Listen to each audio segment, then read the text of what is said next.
Hermanos, que el Señor les bendiga en este momento. Les saludo con mucho gusto, como siempre. También reciban un saludo de la hermana Maggie. Siempre estamos orando por ustedes, hermanos. Nuestros hijos, nuestras nueras, nuestros nietos y nosotros, Maguita y yo, a las 7:14 de la mañana y a las 7:14 de la tarde, todos ustedes están en nuestra oración. Y aprovecho este momento para decirles a ustedes que también reúnan a su familia a esas horas.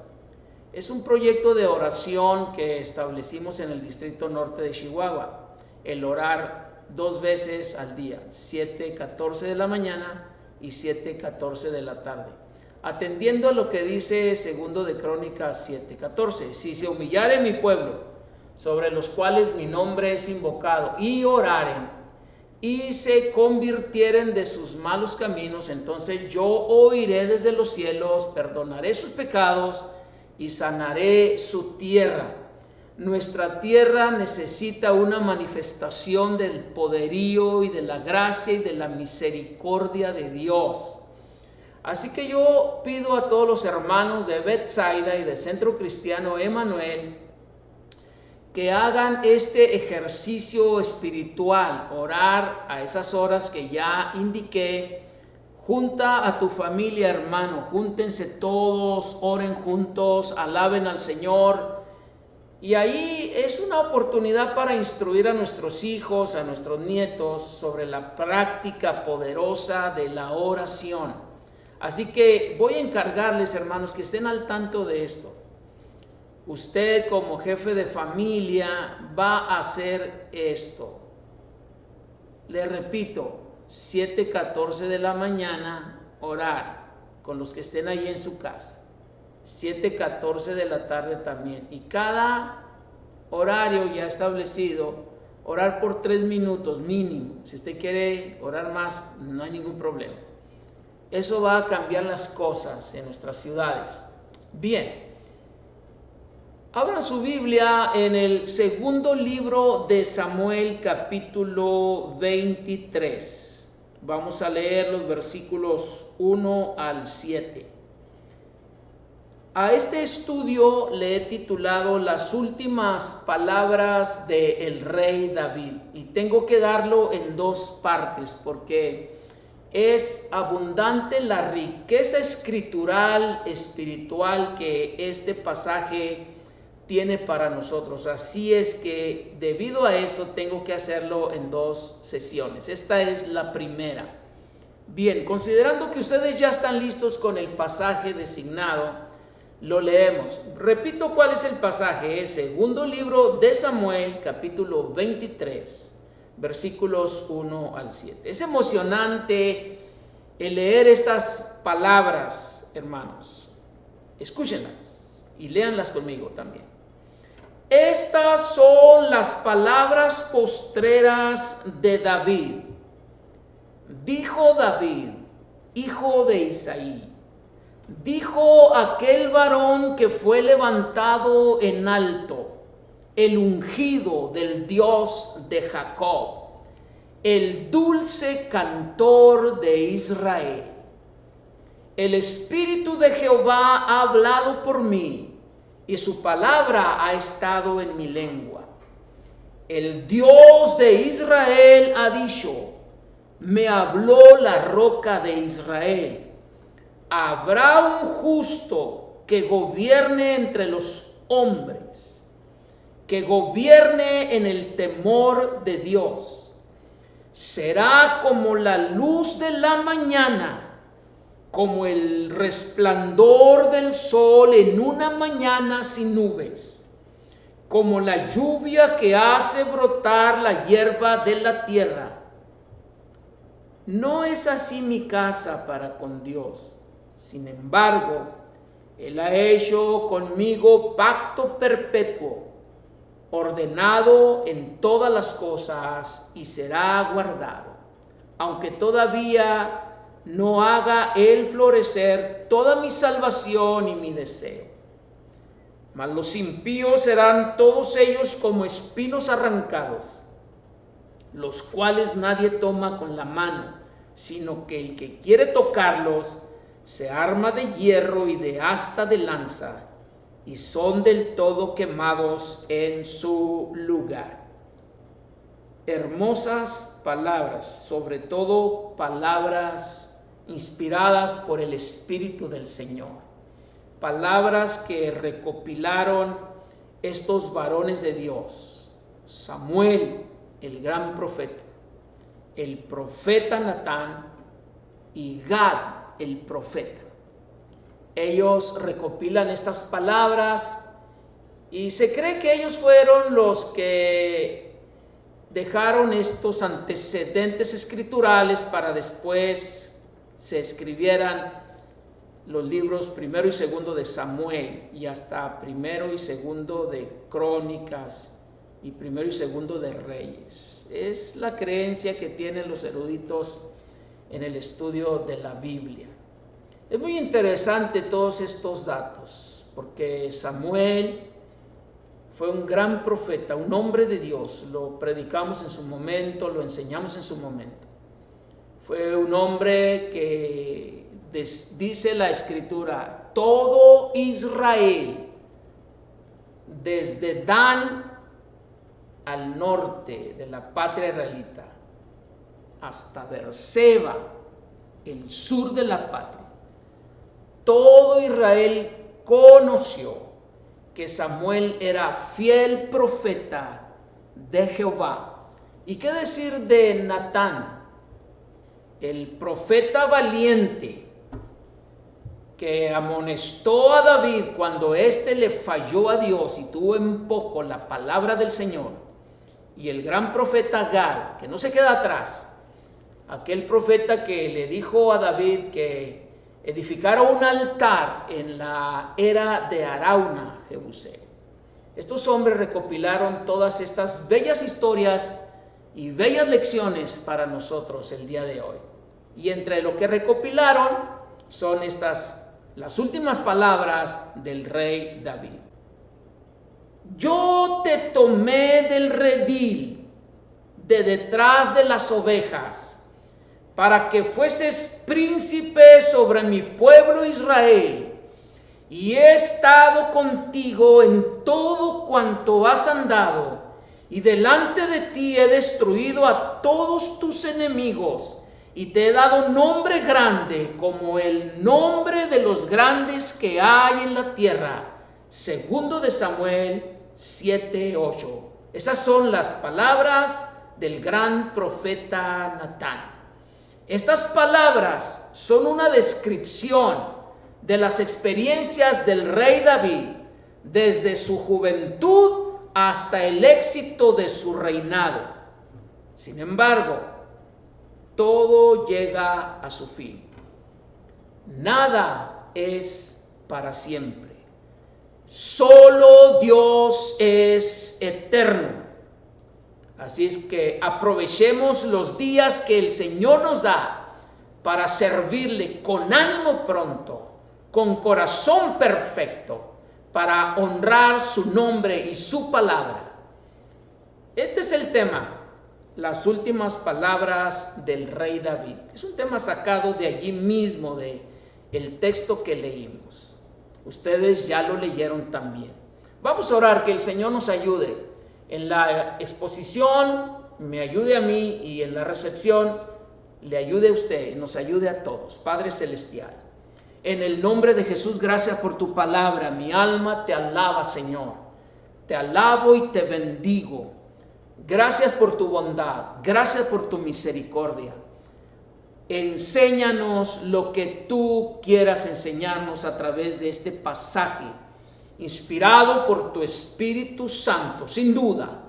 Te doy gloria y te doy honra, Señor, en el nombre de Cristo, Padre eterno. Amén. Las últimas palabras del rey David, como lo dije al principio, son emocionantes, están cargadas de unción. Tocan el alma, tocan el espíritu, las emociones. Sin embargo, antes de que el rey David las expresara, sucedieron algunas cosas, algunos eventos que nos dejan también lecciones valiosas para la vida, para el liderazgo, para la familia. Antes de que analice más a fondo las últimas palabras del rey David, voy a referir algunos eventos que sucedieron y que, aunque no están en el texto ya leído, pero están en los pasajes paralelos como primero de Crónicas.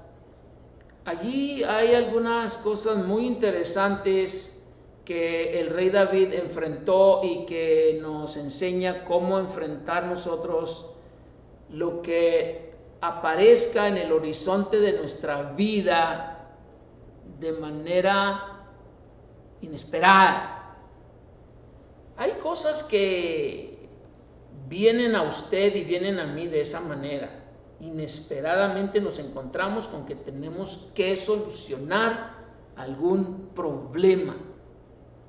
En este caso, David soluciona un problema realmente grave, y es este. Cuando David ya era un anciano, hubo una rebelión de otro de sus hijos, Adonías. Y digo otro porque ya había sucedido una rebelión anterior suscitada por Absalón, hermano de Adonías. En esa ocasión, Absalón usurpa el trono. En esta, Adonías quiere también usurpar el trono en Israel. Adonías es una persona oportunista, llamaría yo. No es inteligente, porque si hubiese sido inteligente, hubiese aceptado que a él no le pertenecía el trono en Israel, le pertenecía a su hermano Salomón, porque ya Dios lo había designado para ser rey. Entonces, Adonías es una persona oportunista, no inteligente. Y entonces él hace tratos con Joab, general del ejército de David, y con Abiatar, sacerdote en Israel. Y el trato que hacen es que Adonías llegue a ser el rey en vez del rey David. La escritura define a Adonías como rebelde. Según la versión Reina Valera, dice que Adonías se rebeló. Por eso digo que es oportunista Adonías, no es inteligente. La versión Peshito Siriaca que he estado citando en algunas lecciones dice que Adonías fue insolente.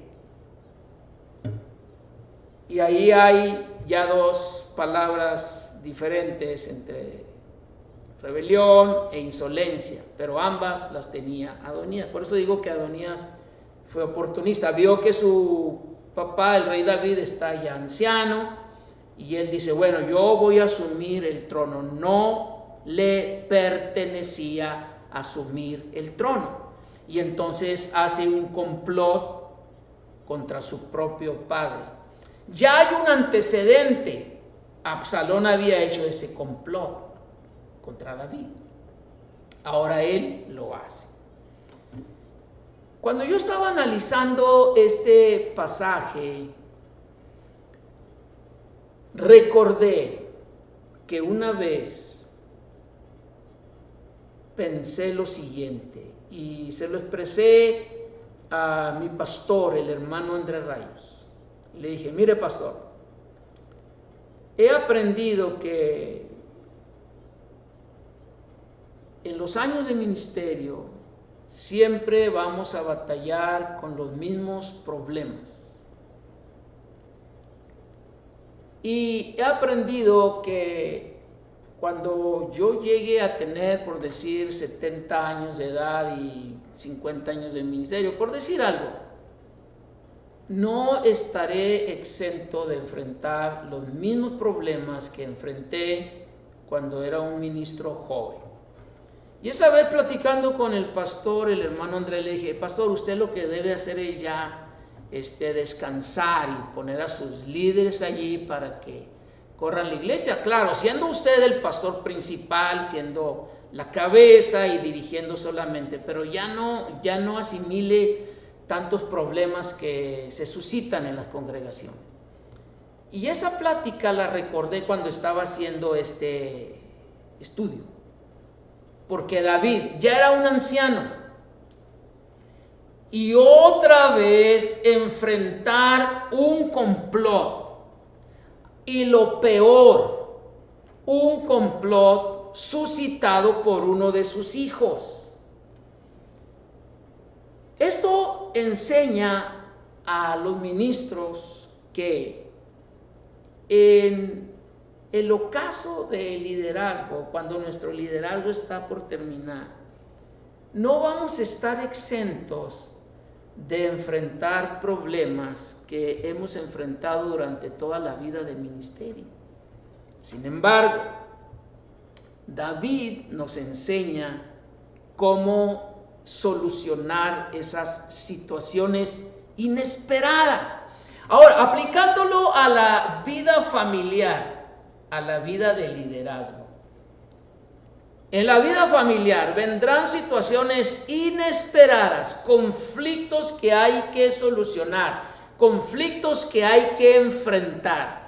En la vida de liderazgo igual, habrá situaciones inesperadas que requieren una solución por el bien, en el caso de la familia, por el bien de la familia, y en el caso del liderazgo, por el bien del liderazgo.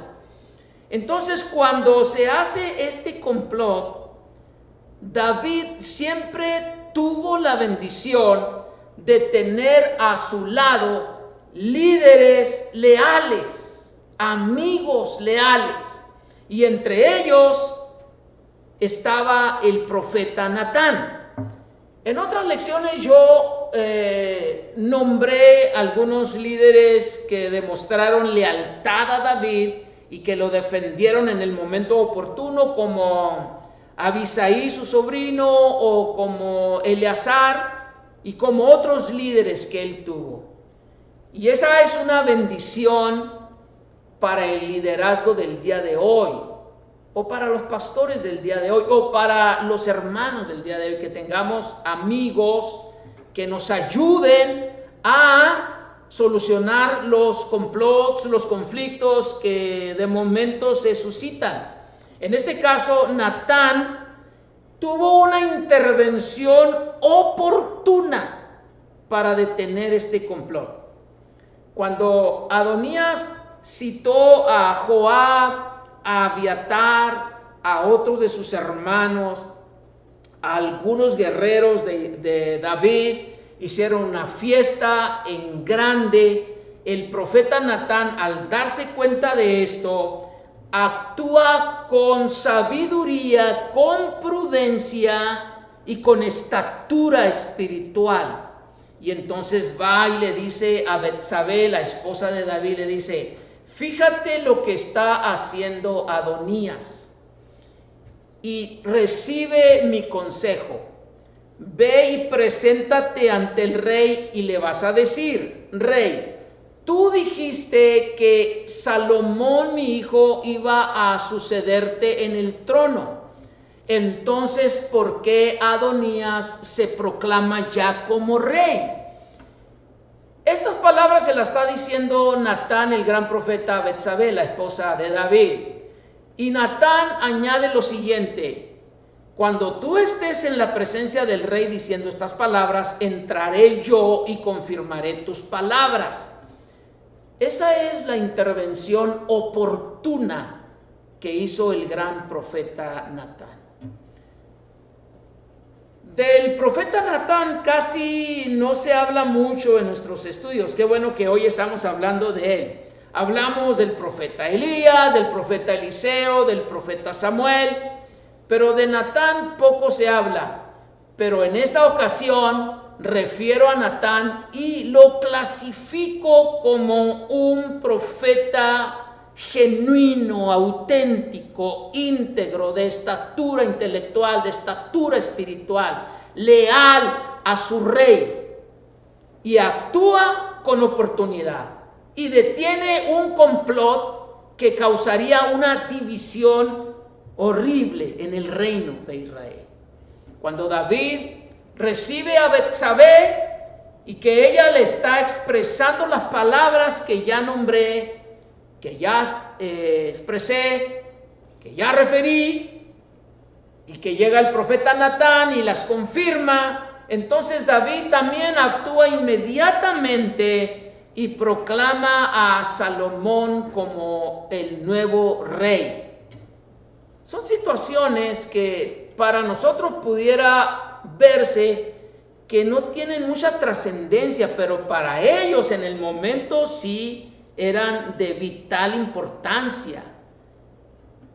Era un atentado contra el reino de David. Y es que esto es así. Lo he aprendido y tengo que concientizarme de eso.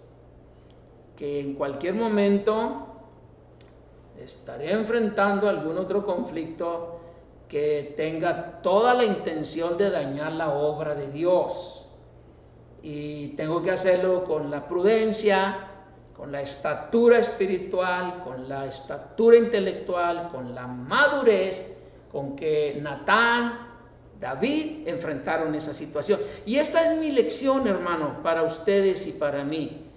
Estos conflictos inesperados tenemos que enfrentarlos de esa manera, con inteligencia, con oración, buscando la dirección de Dios, tomando las palabras de Dios, porque las palabras de Dios son fieles y verdaderas, porque Dios había dicho que Salomón iba a ser el rey, y sobre eso se basó David, y sobre eso se basó Natán, porque Dios habló a David que Salomón sería el rey en Israel a través del profeta Natán. Ahora, Natán está comprometido con la palabra de Dios. Él dio esa palabra: Salomón tu hijo será rey en lugar tuyo cuando tú seas reunido con tus padres. Esa fue la palabra que Dios le dio a Natán. Entonces Natán es un profeta comprometido con la palabra del Señor. Por eso clasificó a Natán como un hombre de estatura espiritual, de estatura intelectual. Cuando usted y yo estamos comprometidos con la palabra de Dios, estamos en el camino de la madurez. Y esa es mi lección para usted como padre de familia, usted como líder, usted como congregante, o si me está escuchando algún consiervo o algún líder de alguna iglesia. Igual, amado hermano, nuestro compromiso con la palabra del Señor no debe de perderse. Compra la verdad y no la vendas. Eso dice la Escritura. David y Natán, hombres de Dios, solucionaron este conflicto. Y cuando David entonces unge a Salomón como rey, hay otras lecciones muy interesantes e importantes para nosotros. Porque Salomón era el heredero legítimo para asumir el trono en Israel. Jehová lo anunció a David a través del profeta Natán, ya lo dije. Jehová escogió a Salomón para ser rey, pero siempre hay quienes quieren ocupar lugares a los que no fueron llamados, lugares que no les han sido asignados. El llamado para ser rey en Israel, Dios se lo dio a Salomón, no se lo dio a Adonías. Pero siempre hay personas que quieren estar en el lugar que no les corresponde. Y ese es el síndrome de Adonías, la insolencia, la rebelión, la ambición por llegar a ser lo que Dios no los llamó a ser. Qué importante es cumplir con el llamado que Dios nos ha hecho y estar en el lugar que Él nos ha asignado. Solo esperemos que sus propósitos se cumplan en nosotros. No nos adelantemos. Si usted quiere llegar a ser un líder en la congregación, espere el momento. Si Dios lo ha designado como tal, usted llegará. Si usted quiere llegar a ser un gran maestro de la escuela bíblica, de la escuela dominical, y si usted ha sido llamado para ello, va a llegar, no se adelante. Espere el momento, todo tiene su tiempo y todo lo que se hace debajo del sol tiene su hora. Eso lo escribió el sabio Salomón, a su tiempo. Ahora, permítanme decirles, hermano, que yo he aprendido en el transcurso de mi vida ministerial precisamente esta situación ya descrita. Mire, jamás pasó por mi mente llegar a ser el director del Instituto Bíblico Antioquía. Nunca anduve buscando serlo. Nunca me anduve promoviendo. Y Dios me llevó a ser el director de Antioquía. Como dice el himno de Antioquía, mi amada escuela, no olvidará mi corazón tu ambiente ungido, lleno de gloria. Luego, cuando llegué a ser el director del Instituto Bíblico Antioquía, escuché por allí que algunos criticaron y dijeron, pero ese hermano, el director, hermano, Dios lleva a la gente al lugar que le corresponde, y eso es lo que Dios hizo con Salomón. Para ti es el trono, Dios así lo designó. Ahora, tampoco busqué llegar a ser el superintendente de mi distrito. Yo no busqué eso. No anduve haciendo promoción para mí mismo. Yo aquí estoy, levanto la mano, yo soy el líder que ustedes necesitan. No. Dios me llevó allí. Ahora, si Dios me lleva a otra parte, he aprendido que tengo que orar para que sea Dios el que me está llevando y no mi emoción, ni mi deseo de llegar a serlo, de llegar a ser superintendente o de llegar a hacer esto. No. Oro para que el Señor me dirija al lugar donde Él quiere que yo esté. Simplemente, todo proviene de Dios. Dios es el que llama, porque irrevocables son los dones y el llamamiento del Señor. Es el Señor quien lo lleva a uno, hermano. Jamás me imaginé que yo llegara a ser director del Instituto Bíblico Antioquía, superintendente de mi distrito. Y lo digo con toda modestia, hermano. Espero que usted pueda entenderme. Lo digo en esa postura de humildad y de modestia. No me glorío por que fui el director del instituto, el superintendente. No, para nada. Y Dios sabe, Dios conoce mi corazón. Dios me llevó allí y punto. Él lo quiso y ahí está. Y si Él lo quiere otra vez, pues igual, yo estoy para hacer la voluntad del Señor y no la mía. Y no buscar vanagloria, ni buscar gloria personal, ni buscar alturas que no me corresponden. Si Dios me quiere llevar más alto, a Él la gloria, y así es, hermano. Esto lo aprendemos cuando David unge a Salomón como rey. A él lo designó Dios. Dios es el que nos lleva a donde nos quiere llevar. Discúlpeme que sea tan reiterativo, pero tengo que serlo, porque es una lección muy valiosa para todos. Es que de allí se suscitan las divisiones y los complots contra los siervos del Señor, de la ambición de llegar a ser lo que Dios no los ha llamado a ser. Conozco eso. Lo he visto en algunas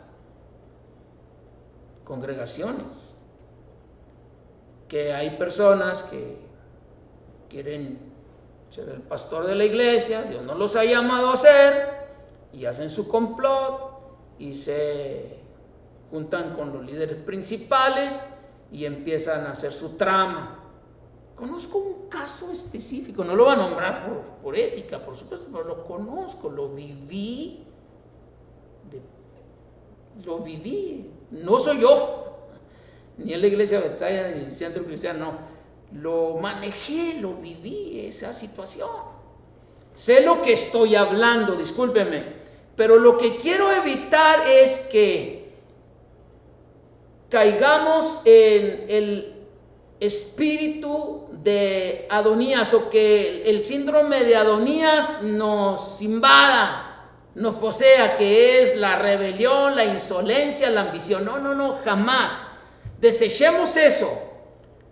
Esto es lo que aprendemos aquí. Antes de que David diera sus últimas palabras, todavía tuvo que enfrentar situaciones como las ya descritas. Ahora, como mi tema es las últimas palabras del rey David, entonces voy a esas. Pero consideré muy importante hablar sobre estas situaciones antes de considerar las últimas palabras del rey David. Les decía yo al principio de mi exposición que a mí me emocionan estas palabras. Son como el último sermón, como un mensaje de despedida del rey David. Por eso es emocionante esto. Así como Moisés cuando dio su último sermón a Israel, o cuando el apóstol Pablo dio aquella despedida tan noble, tan llena de amor, de carisma, en la playa allí con los ancianos de Mileto y de Éfeso, y les dijo: nunca más van a volver a ver mi rostro. Y entonces todos se abrazaron del cuello de Pablo y expresaron todo su afecto sincero que tenían hacia el gran apóstol Pablo. Es una especie de despedida. Es algo similar lo que hace el rey David aquí. Considerando el pasaje, entonces yo observo que el pasaje inicia diciendo: estas son las últimas palabras de David. Alguien escribió estas palabras, las que acabo de citar, y probablemente haya sido Samuel. Desechamos a Samuel, porque Samuel ya ha pasado tiempo y ya pasó para estar con el Señor. Estamos en un estudio, Pudo haber sido Gad o Natán quienes hayan escrito esto, porque están refiriendo lo que David dijo. O sea, David no las escribió, David las dijo y otro las recopiló. ¿Sí me explico? Si no, háganme preguntas, ya estoy yo con esto, que después de estos estudios ustedes hagan un sinfín de preguntas y tengamos contacto a través de este medio, de la red social, el Face, etcétera, el YouTube, etcétera. Háganme preguntas y reflexionen conmigo. Entonces, ¿pudo ser Natán o pudo ser Gad quienes escribieron esto? Estas son las últimas palabras del rey David. Y luego las dice. Y en esas palabras describen a David. Y lo describen como el hombre que fue exaltado. Miren, vamos al texto bíblico. Por eso les decía que tengo que usar 2 sesiones, porque esto a mí me parece que hay que sacarle más sustancia al texto, analizarlo más a fondo, no irnos así de carrera. Versículo 1. Segundo de Samuel 23:1. Estas son las palabras postreras de David, o las últimas palabras. Dijo David, hijo de Isaí, dijo aquel varón que fue levantado en alto. Lo describen como el hombre que fue exaltado, como lo dice la versión Biblia de las Américas, el hombre que fue exaltado. Escuchen ustedes, porque tiene congruencia con lo que ya dije anteriormente. El hombre que fue exaltado, no el hombre que se exaltó. David no tenía ese espíritu de exaltamiento. Lo tuvo en un momento. En la clase anterior vimos que por complacencia hizo el censo, pero aprendió la lección. Pero este pasaje se refiere a que él nunca buscó ser exaltado. Dios lo exaltó. Entonces, lo que ya enseñé anteriormente a esta declaración, ahora la confirmo de que Dios es el que exalta, el que levanta en alto al pastor, al líder, al predicador, al maestro, etcétera. Es Dios. En este caso, el que escribió esta declaración habla el hombre que fue exaltado. Y discúlpeme que sea tan reiterativo, que fue exaltado. No que se exaltó, no, que fue exaltado.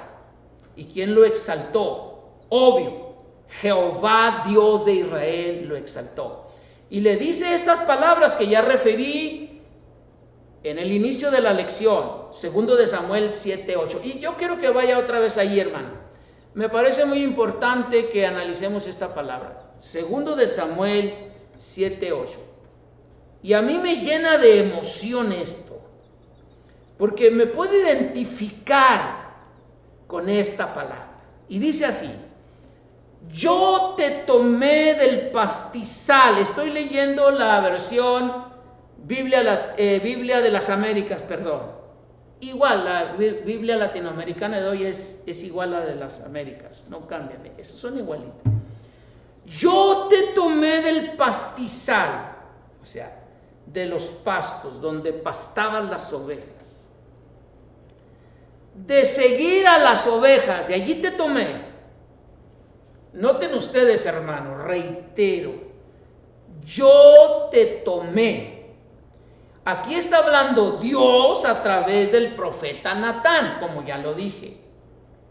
De seguir las ovejas te tomé para que fueras príncipe sobre mi pueblo Israel.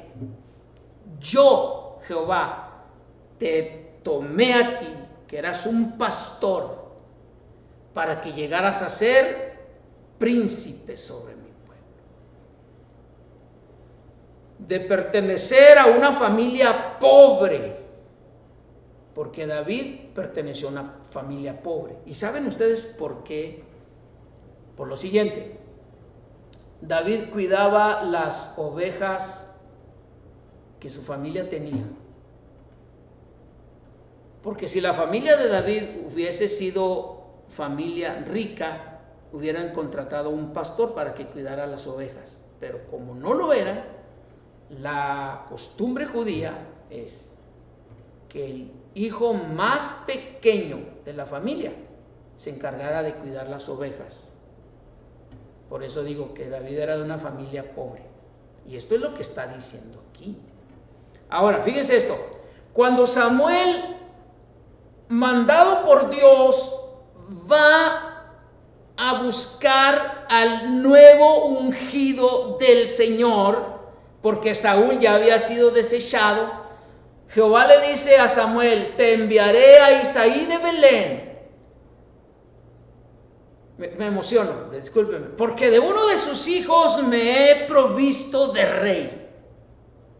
Samuel no sabía de cuál de los hijos, porque cuando llega Samuel a la casa de Isaí y que ve a Eliab, el hijo mayor de Isaí, dice: de seguro este es el ungido del Señor. Y Dios le tiene que decir: no mires la apariencia, Dios no ve la apariencia, Dios ve el corazón. De eso estoy hablando, hermano.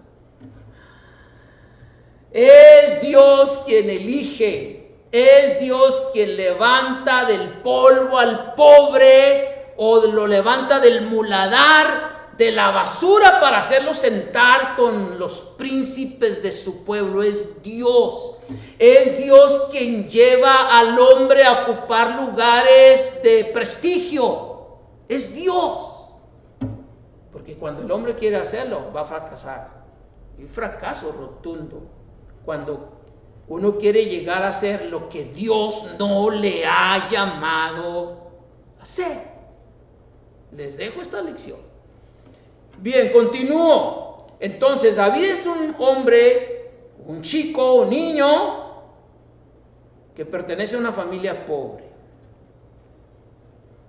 Por eso cuidaba las ovejas. Y cuando Samuel llega y que se presentan todos los hijos de Isaí, y que a ninguno de ellos había escogido Jehová, le dice Samuel a Isaí: ¿son todos estos tus hijos? Y él dice: no, falta el más pequeño, el que cuida las ovejas. Eso es lo que le estoy diciendo, falta el pequeño, el que cuida las ovejas. Hay que llamarlo, porque no nos vamos a sentar a la mesa hasta que él venga. Lo mandan llamar. Y cuando llega, dice la escritura que era un buen mozo, un jovencito, de buen parecer, rubio. Y Jehová le dice a Samuel: ese es, úngelo.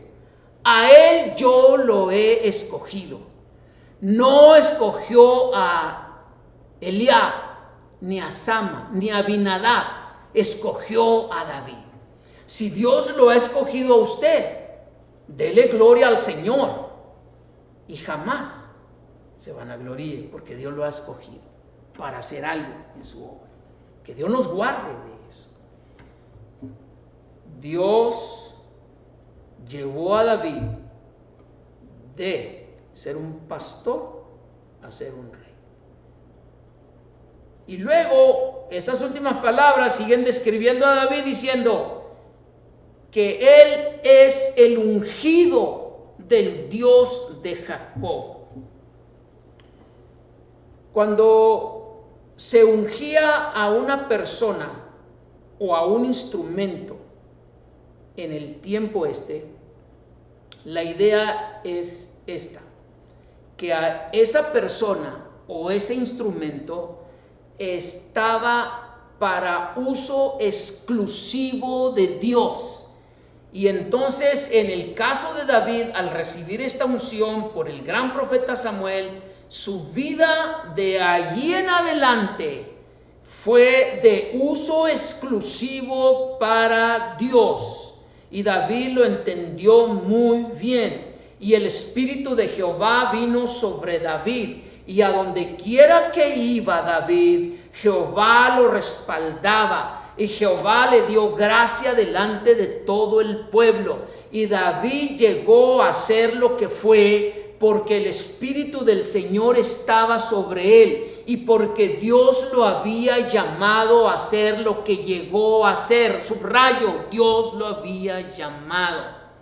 Y estas últimas palabras le recuerdan a David, o mejor dicho, con estas últimas palabras, David recuerda y nos recuerda que desde su juventud hasta el éxito de su trono, todo lo que logró fue porque Dios estaba con él. Y cuando vemos la vida de David, vemos que David tuvo muchos éxitos, tuvo muchos fracasos. Y los fracasos los supo superar, arrepintiéndose, pidiendo perdón y buscando al Señor, pidiendo restauración. Los éxitos, con ellos le dio gloria a Dios.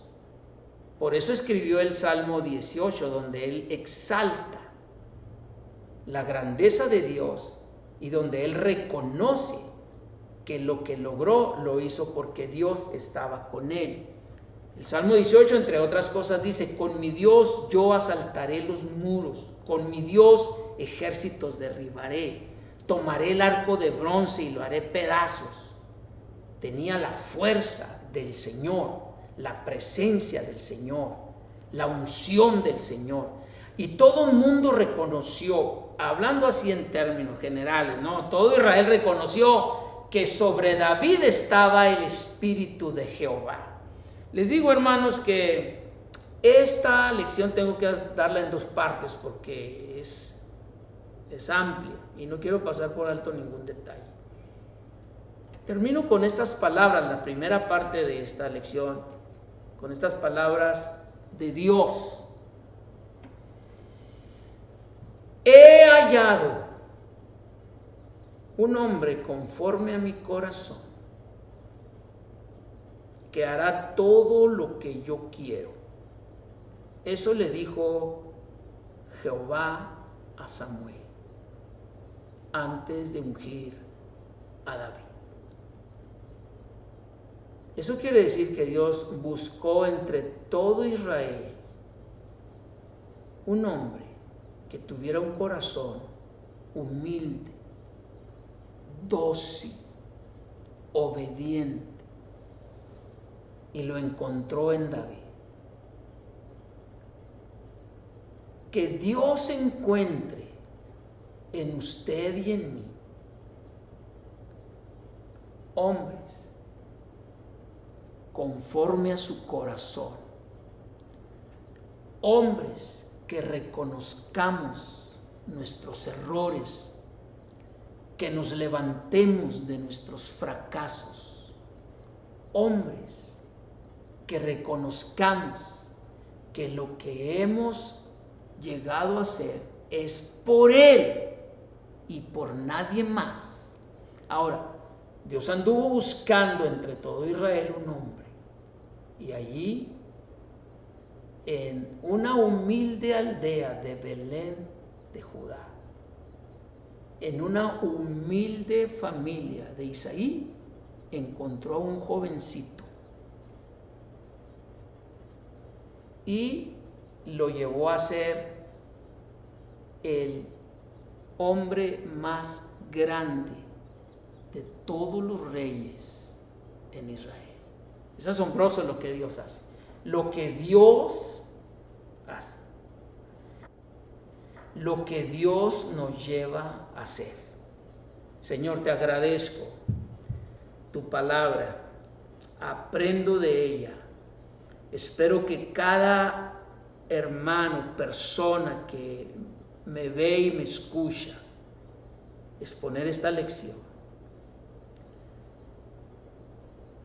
que juntos entendamos, Señor, que eres tú y nadie más el que nos ha bendecido, el que nos ha ayudado, el que nos ha prosperado. Y si hemos llegado a ser alguien y hemos llegado a ser algo, es por ti y por nadie más. Nunca permita, Señor, que nos olvidemos de esto. Que si tú nos has bendecido, te demos gloria y honra y reconozcamos que todo proviene de ti, que no somos nadie ni tenemos nada si no fuera por ti. Te doy gloria y te doy honra, Señor, en el glorioso nombre de Jesús, y bendigo a todos mis hermanos y personas que han escuchado esta lección, que les sea de bendición, Señor, como lo fue para mí al escribirla. En el nombre de Cristo. Amén. Bien, hermanos, que Dios les bendiga a todos. Ya les he indicado en muchas ocasiones, amplíen la reflexión, amplíen la investigación, mándenme preguntas, háganme observaciones y podemos enriquecer más la reflexión presentada el día de hoy. Que Dios los bendiga a todos.